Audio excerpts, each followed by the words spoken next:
Michigan State, huge win over Indiana State. So huge, in fact, that we recorded a 20-minute recap of this, and then the computer screwed up, or I screwed up, manual error. I don't know. We lost the whole video. We're redoing this in the middle of having to do like 9 of these. I'm annoyed, more annoyed than I was when Michigan State won this game, which was also pretty annoyed because I thought Indiana State was going to steal this game at the Prez, and I was very excited about some comedic tweets I was going to fire off.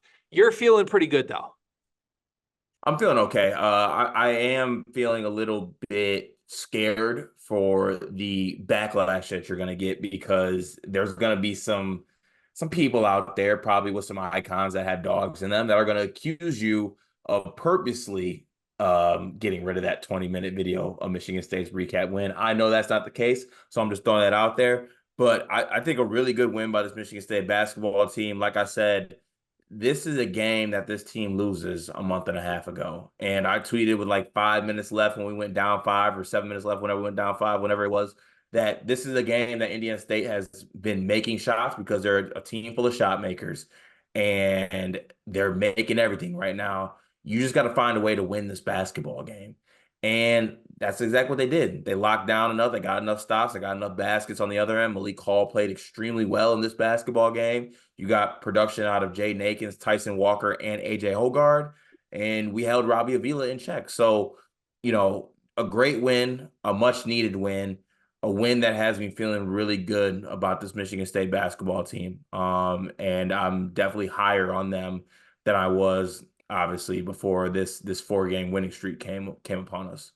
Yeah, I have my hit list of things to get to quickly because we're going to try and speed through this versus the long-winded version we already did. But this was the Malik Hall game. To me, he was incredible, and he's a polarizing player because he'll just like float for 2 months, not be good at all for 2 months, like just kind of look like he's sleeping through games. And then when he's good, he's extremely good. Like he doesn't have just like good games. He has loudly great games where he looks dominant, and he kept getting the ball in the middle, like right at the free throw line extended. There was no answers for him. He made the right decision over and over again. 18 points, 8 rebounds, 5 assists in this game in only 25 minutes. I thought he was your best player. And I think when you get that Malik Hall, you're just a totally different team. Why can't Malik Hall do this more? Because this is who he is. You just have to accept it. It's who he is. Like, he's going to have these games and he's going to disappear for a couple months. It's almost more frustrating than AJ, though. Like, AJ does a similar thing, but to me, AJ is more consistently himself than Malik is. Like, Malik is Yeah. like 10% of the time he's this good, and 90% of the time he's just average. AJ Hogard is like either great or horrible every game with no in between, but you get great AJ Hogard more than you get great Malik Hall.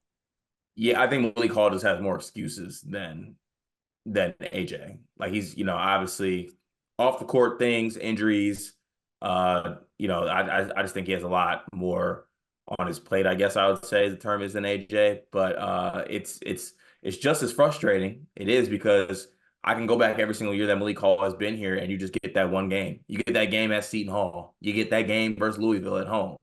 And then you get 0, 5, and 2. Yeah. And can't hit a shot and can't check anybody. It is what it is. It's frustrating, but you just got to embrace him and give him his flowers for this game, and give him credit where credit's due. He was an integral part of this win, and I would agree that he was our best player in this game. So credit to him. Yeah, he was really good. Tyson Walker, there were some people in our Discord talking about how, like, it's crazy. Like, this was not a great Tyson Walker game. He still finishes with 22 points, 5 assists to 1 turnover. Like, he's gotten so good. It's such a luxury now that when he has a cold shooting night, he's still going to give you 22. And I don't think that should be slept on. The strides he's taken forward have been incredible. The guy I also want to shout out beyond Malik Hall is Mady Sissoko, who, look, I know it's not fun. Nobody wants to hear people praise Mady Sissoko because, for whatever reason, the Michigan State fan base just doesn't even like rooting for this guy the way they like. If Carson Cooper did what Mady Sissoko did in this game, there would be 11 different Twitter threads about it already. The fact of the matter is, Mady Sissoko has been like very good against good centers this year. Robbie Avila is a very good center, and Mady Sissoko made it incredibly tough on him. This was Robbie Avila's worst game of the year. He was in foul trouble the whole game. In 18 minutes, he finished with 5 points and just 6 rebounds and 3 turnovers. And I thought Mady was almost single-handedly the reason why. Like, I don't think he could handle Mady's physicality. Mady himself had 6 points and 12 rebounds in just 24 minutes. I think at this point, like, Mady's limitations, but to me, it's become very clear that Mady Sissoko is the best center on this team. That sucks, but it is true. That sucks, but it's true. Aye. I feel for Mady, like, when he has a really good game, that's the interpretation. Yeah, I mean, yeah. I mean, unfortunately, Right. it is the Like, way you're it is. right. I agree with you, but like, it's like, we can't just like be like, Mady was great this game. It's like, Mady was good and that sucks. Like, that's crazy. I know. Mady had a good game. Credit to Mady. We need that, especially when we're not getting anything else from any other players. Yeah. No Xavier Booker. No Xavier Booker. How mad are you? Pretty mad. Xavier Booker's gone. If Cohen Carr gets 17 minutes, Xavier Booker should get 5 of them. Like, if we're gonna play Cohen, play Xavier too. Xavier Booker should play every single game, at least 6 to 8 minutes. You got to put him in there. Yeah. At minimum, just to keep them interested, keep them engaged. Yeah. Well, we're past that point at this point, and it doesn't look like it's going to turn around, especially like he just signed for Clutch too. He's gone. I mean, there's 20 extra minutes available now with Jeremy Fears too. So like, if those aren't being given at all to a guy who hasn't been playing, then he's not playing. Good to see Jeremy Fears, by the way, on I believe he was on the bench or right behind the bench. Mm-hmm. Awesome to have him in the building. Emotionally, this felt big for Michigan State. Is that fair to say? Yeah, 100%. I think that losing this game would have kind of like put a damper. Like, all right, I don't know why we got so high up that we were able to catch Baylor that one day in LCA when we played extremely good basketball. And then we followed that up with, the Oakland win and things like that. But I think this kind of solidified that. I'm not saying this team has turned a corner, like, oh, fire up, like, hopefully you bought flight insurance, like, fire those tickets back up to Phoenix. No. But I think it's safe to say this basketball team has turned a corner from how they've looked in the early season. Yeah, for sure. It's impressive stuff. It truly is. All right. Anything else? Indiana State hit 14 threes in this game, but that's kind of what they do. They're a top 5 3-point shooting team in the country. Did you have an issue with the way Michigan State guarded it? I had an issue with the going under screens and going under dribble handoffs. I thought there were some mental breakdowns on that end. But all in all, like, this is what this team does. Like, they all shoot over 40%. Every single person on their team does that, and that's what they did.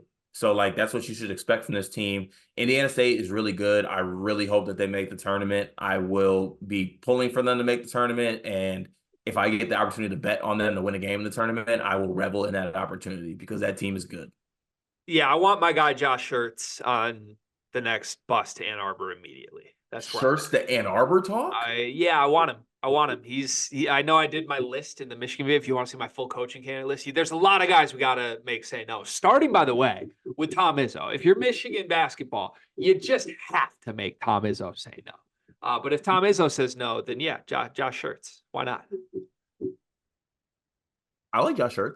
Great offense. If he did go to Michigan, I'd be sick. So I think you guys would make something happen. It was a really long hug with Tom in the handshake line. So I'm sure they were probably spending like 20, 25 seconds on who wants the Michigan job, Hopefully Schertz came out. Go green. Can I hit a woof woof? Yes or no? Yes, please. Woof woof. Come on now. Congrats. You look good. I think this is the top 4 team in the Big Ten again. Congrats, Michigan State. We'll talk about it all season long.